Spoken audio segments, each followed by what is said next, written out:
Hi, I'm Tim Rowell, and welcome to another episode of Adventure Athlete. Let's talk about processing pallet wood from beginning to end and what may help you with some tips and tricks to make things a little easier.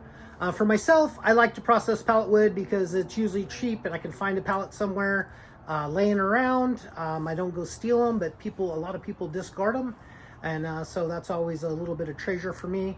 But taking it apart is the number one thing that's the tough part. Some of the nails have a twist in them, and they're in there super good. So sometimes when you use, this is my number one thing that I talk about using, is a pallet buster. And basically you'll put this down in between the rungs of the pallet and rock it up. And you want to rock it up a little at a time. Go to the next rung, rock it up, next one. Takes about 3-4 trips across to get a nice board out. Of course, after you do that, there'll be nails on it, so you'll use a hammer to knock that out and go down that path. We'll talk about, now you have that piece out with no nails on it. Sometimes that doesn't work, and you got to use something like this and beat it in just to get a good lift on it. The process is not easy. It's not like, oh wow, this is going to be a free piece of wood. It takes tools, it takes a little time, but the pallet buster is the number one thing I recommend. You got to have a hammer to extract nails. Then I go over here to the DeWalt planer and I run that through a couple of times. So we'll show, this is a piece that I have discarded because of the warp in it. But this is basically what a piece of pallet wood that's been left out looks like. It's got soul, it's got character to it. Then after I run it through the planer, we end up with something like this. I ran through just a little bit on the backside to true it up, but I was running a little bit thin on thickness that I wanted. So the finished side looks like this. And then I have burned that with a torch, propane torch. But this is what it looks like before it's burnt, so maybe I should do that and just show that. That's the process. That's coming off the pallet, denailed, and you want to make sure that you get all the little staples and stuff out of it, because you will ruin the blades on that. You can see here there's some staples at the top parts have been messed up. So I would cut this piece and not use those if I didn't need the full length. But once you do that, then I come over here to the workstation and I take this little propane torch, and this one's getting old and having a hard time lighting, but basically that's what that looks like. And you just run across the piece of wood evenly until you get the grain that you want on it out. And once you have that, I don't usually burn it super bad, but I like to pull out that wood grain. And then I use this unicorn spit.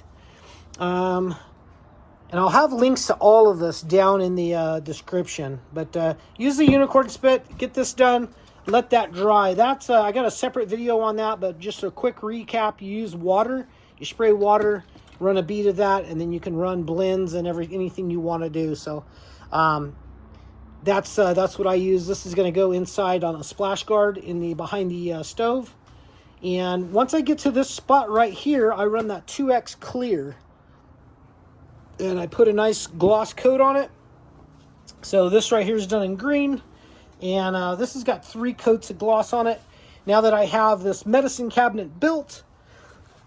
And the nice thing about building things like this is you can set up the shelves for the height and everything that you want. So I did this. This is for my Expedition Humvee truck, the high-low camper. So these 2 right here are going to be fuel for the barbecue. And then I'll have some, I got some taller bottles of rubbing alcohol, and then another tall bottle of something else. And then this is set up for like ibuprofen and stuff like that, supplements. But put this together, just painted this back. The back is that white 40 thousandths painted aluminum that I used on the truck, leftover stuff. And, you know, the cost of this was just basically product. Now, the catch-22 on this is you kind of got to buy some tools to work with. So the time you do that, could you have went and bought wood at Home Depot and processed that? Maybe, because you're still going to need a saw to cut it and everything. But primarily, I run it through that. I do have the DeWalt table saw. Love the thing, works really good. And then the Milwaukee Fuel Cross Compound miter cut in a M18. and that works really well. Happy with that. Makes nice aggregate cuts, and everything's got a carbide bit on it that really makes that cut really well. But questions, comments, what's your thoughts on this? Is it worth the expense to buy this stuff? For me, the answer is yes, because it just gives that that heart, that soul, that really cool look that you just can't get from buying that wood down at Home Depot or Lowe's or at your local lumber yard. I think this brings a lot of character to your builds. And when you build your own stuff, you're able to do everything how you want it to your dimensions that fits your stuff that something off the shelf may not.